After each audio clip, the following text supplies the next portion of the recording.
Donc ça c'est E, c'est tout simplement sigma sur 2 epsilon 0 suivant K. Mais ça c'est ce sigma sur 2 epsilon 0 suivant K, c'est si le point M était en haut. J'espère que vous comprenez ce que je voulais dire par ça en haut. Bon, cela veut dire... je vais pas vous dire. Non, non, je plaisante. Donc cela veut dire tout simplement que si M est en haut. Attendez. Donc, si M est en haut, c'est-à-dire que voilà mon plan infini chargé sigma, le champ, puisque sigma positif, le champ E il est dirigé comme ça, et c'est sigma sur 2 epsilon 0 suivant K.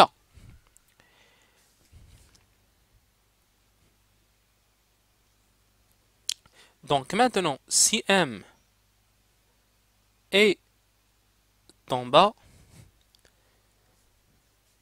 voyez-vous bien que si M est en bas,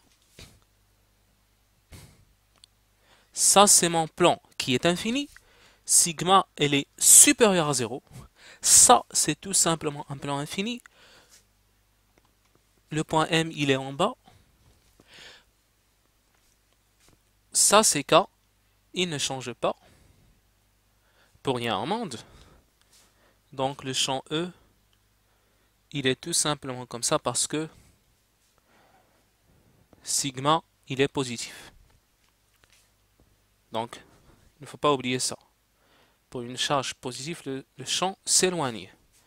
Donc E, dans ce cas-là, c'est moins sigma sur 2 epsilon 0 suivant K.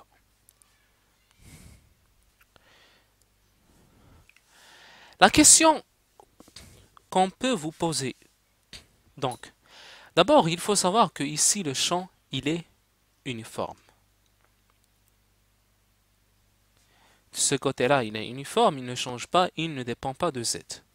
Mais quand même, le champ, il n'est pas défini là où se trouve ma distribution. C'est comme le cas des charges ponctuelles. Savez-vous que pour ce qui concerne une charge ponctuelle, le champ n'est pas défini là où se trouve la charge ponctuelle, là où la charge ponctuelle est, la place où le point où la charge ponctuelle est, le champ E n'est pas défini. C'est aussi le cas là. Donc là, on peut faire une petite constatation, c'est que on peut remarquer que dans notre cas ici, que le champ, qu'il y a discontinuité du champ E.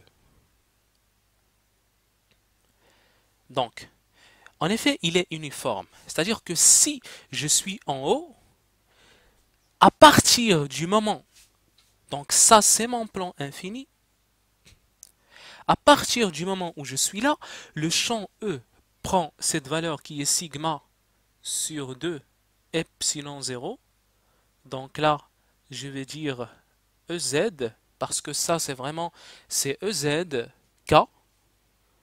Et là, je vais dire, en fonction de Z, ici il est constant.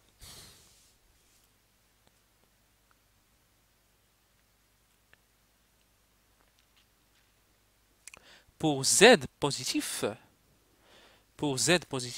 voyez-vous bien qu'il est constant.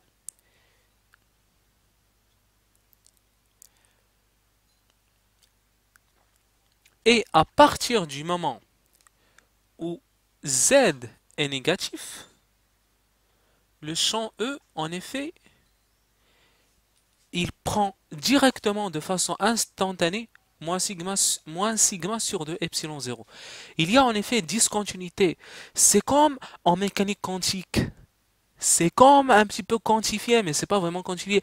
Mais juste quand je passe là, quand je fais le passage, ça c'est une surface de séparation. Si je passe ici directement, on prend cette valeur qui est tout simplement Donc ça, c'est moins sigma sur 2 epsilon 0 pour z négatif. Pour z négatif en toute simplicité. Je peux même ajouter un truc, c'est que pour la valeur nulle, ben voilà. Je ne sais pas pour z est égal à 0. C'est-à-dire que je vais mettre un trait comme ça. Voilà.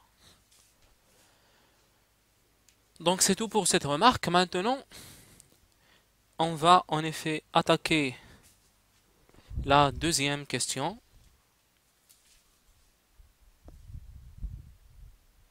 On va tout simplement attaquer notre deuxième question. On nous dit qu'on considère deux plans infinis parallèles. D'ailleurs, il faut savoir que E qui est sigma sur 2 epsilon 0, c'est une relation à retenir. Il faut retenir sigma sur 2 epsilon 0 pour un plan qui est tout simplement infini. Donc, pour ce qui concerne la question 2, on nous demande quoi dans cette question 2?